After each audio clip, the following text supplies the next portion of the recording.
What advice do you have for young professionals who are just starting careers and looking to Mm. make a name for themselves in their chosen field? It's a great question. I think succeeding in your career path starts with a choice of company, right? I think you can't uh, uh, make a name for yourself at the wrong company or at a company that doesn't care, right? And so your choice of company kind of helps, it impacts your career trajectory, right?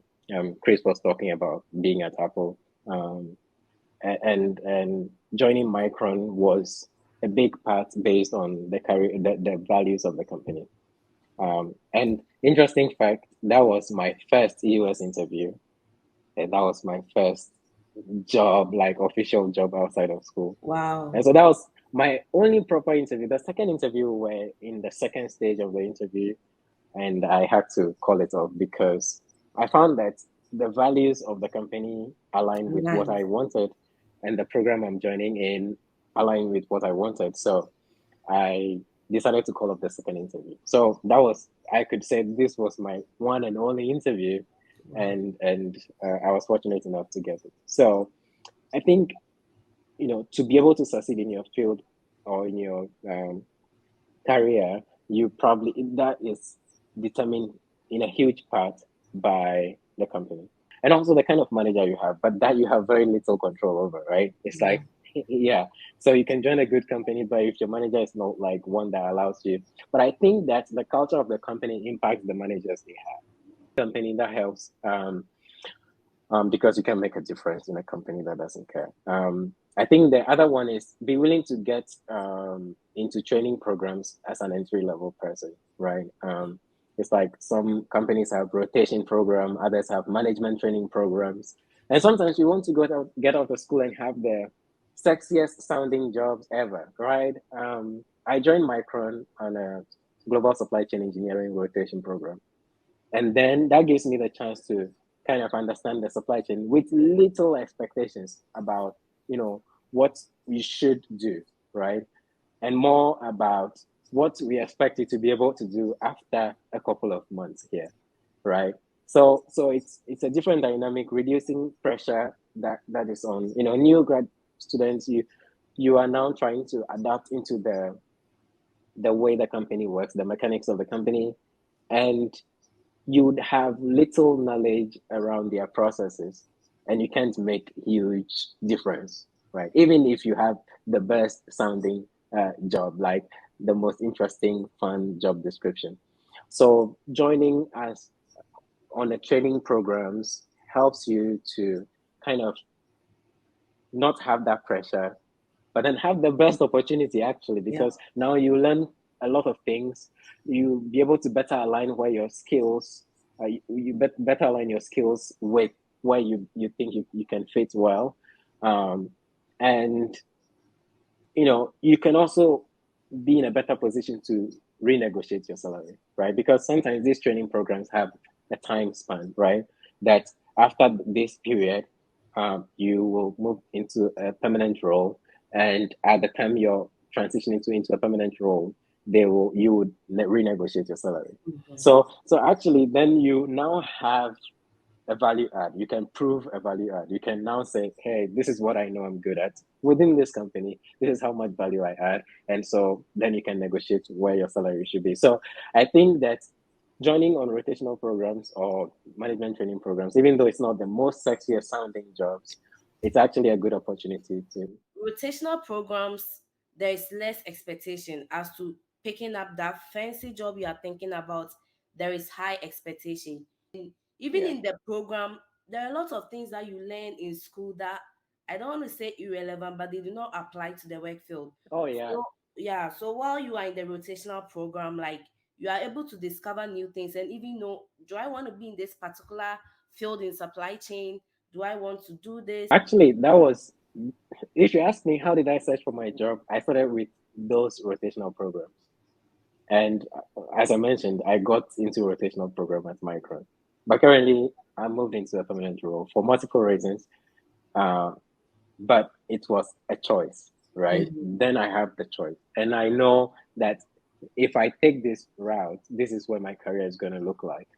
right? And actually, if you transition from a rotational program into a team, the manager values the fact that you chose their team in the myriad of the teams you could have chosen. So they will, and also the good thing about management training programs is that they are sponsored by executive management teams.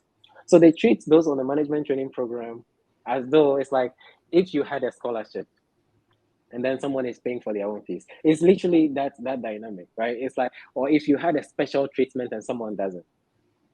That is how the rotational program works internally, right? Because it's sponsored by executive management team. There is so much attention to the rotation programs, training programs, and they expect some results out of it. So they kind of have a good structure to it, and there is intention behind it. So it's like you can actually work within those scopes. I think that like it's the easiest way, and the experience requirements are also not too stressful, right? You don't have to know too much to be in a management training programs or rotational programs. So I think it's a good way to start, Yeah. and that gives you the best chance to craft a career path from the inside, right? Right. Um, and the next thing I will mention is be visible, right? Be seen, right? Take initiative, seek new interesting responsibilities within the role you're in, but be visible.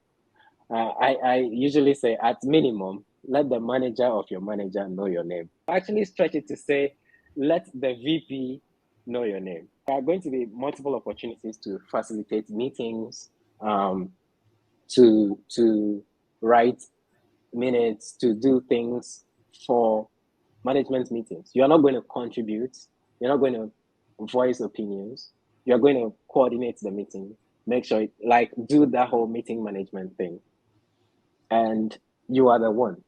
If someone have questions, they are coming to you. You are preparing the deck for it. You are the, like, and there are administrative assistants that are working with the VPs, right? Their roles are different, right? That is when those VPs or senior management teams have specific meetings of their own, then their staff facilitates it. But for you, those volunteering opportunities within the company allows you to do that, right? That's why I said volunteering opportunities. It's not going outside the company, it's within the company, like regular job roles that are open that they want people to just go outside the normal job definitions to do. And so taking on those things, well, it's fun, but it also gets you visible. So I think be visible. That is something that I would recommend. And at least, I mean, on the minimum, right? Let the manager of your manager Yeah. know. Yeah. And build internal networks, right? People within the company, be known for something. It's like if people have this thing, they know they can come to you. It's like someone should refer someone to come to you for a problem they have. Yeah. Then you know you are gradually adding value. Because when you start out, you wouldn't know you are adding value, right? If you're just executing your tasks, yeah, that is adding value.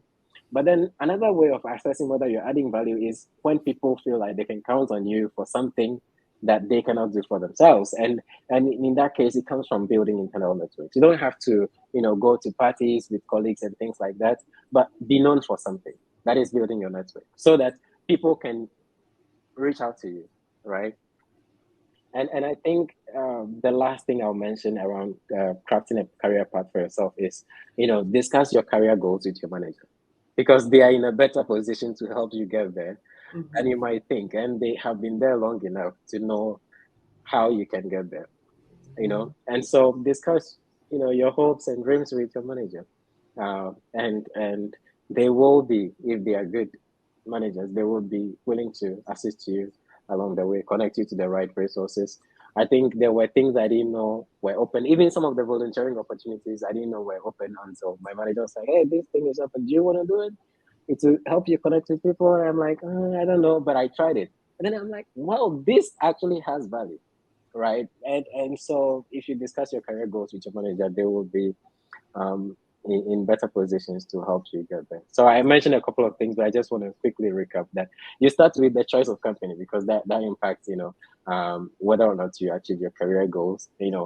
Be willing to join, management training programs, rotation programs, be visible, let the manager of your manager know your name, build internal networks, and also just discuss your career goals with your manager. I think, yeah, those are Yeah. the things I think would. I'm going to let my VP know my name. So that's what I took from this. Aaron, Yeah, yeah, thank you for honoring this invitation. I hope it helps people out there. This is our give back indirectly. So people are yeah. blessed with videos on YouTube. People are able to travel and people are able to achieve their career goals just because they chanced on a video on YouTube. And I hope this is one of them. Thank you so much.